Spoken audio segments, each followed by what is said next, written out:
Welcome to this video presentation about our 2023 EUCNC paper on meta-learning based few pilots demodulation and interference cancellation for NOMA Uplink. My name is Muhammad Shihab and I am currently a postdoctoral researcher in KAUST, and this paper was part of my work in University of Oulu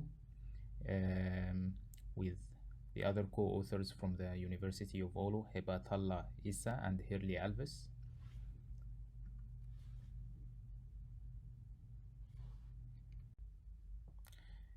In this video, I am going to present a summary of the contributions of this paper.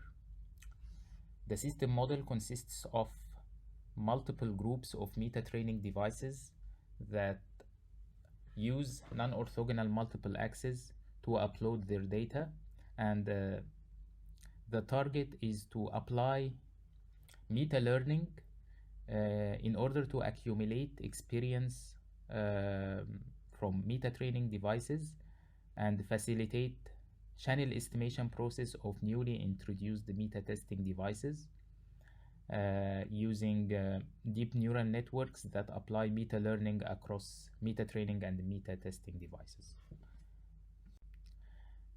As we can see from this figure, that the meta-learning based successive interference cancellation consists of two phases. The first phase is the meta-learning or the meta-training phase, which tries to learn a generalized parameter over several groups of devices. And the second phase is the meta-testing phase, which tries to adapt the generalized parameter to the newly introduced devices or a group of devices using meta-learning. The simulation is performed over 20 groups of meta-training devices with 2 devices in each group, and the rest of the simulation parameters are clarified in this table. The result on the left shows that the meta-SICNets are able to improve the symbol error rate compared to the SICNets, even for few number of pilots, and especially for higher number of pilots.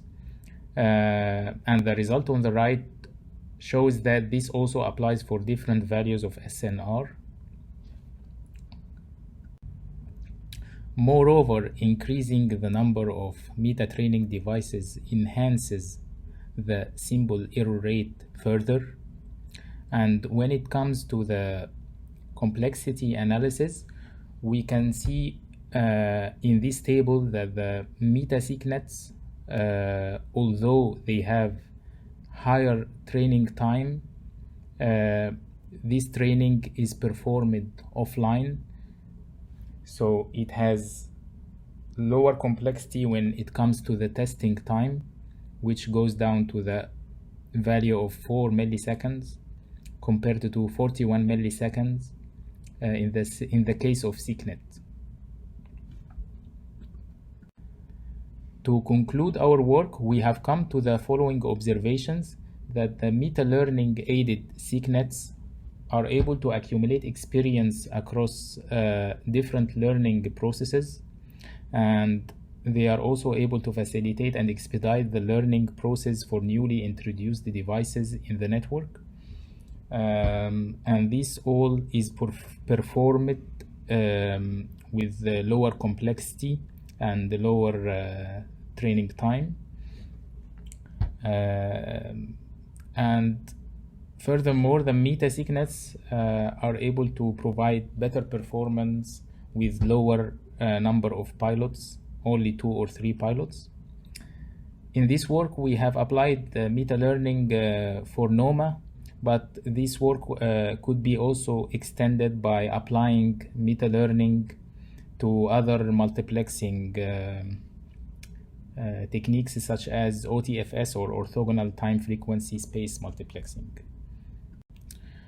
Finally, I would like to thank you for listening to this video, and for further discussion or questions, please feel free to contact me by email at any time.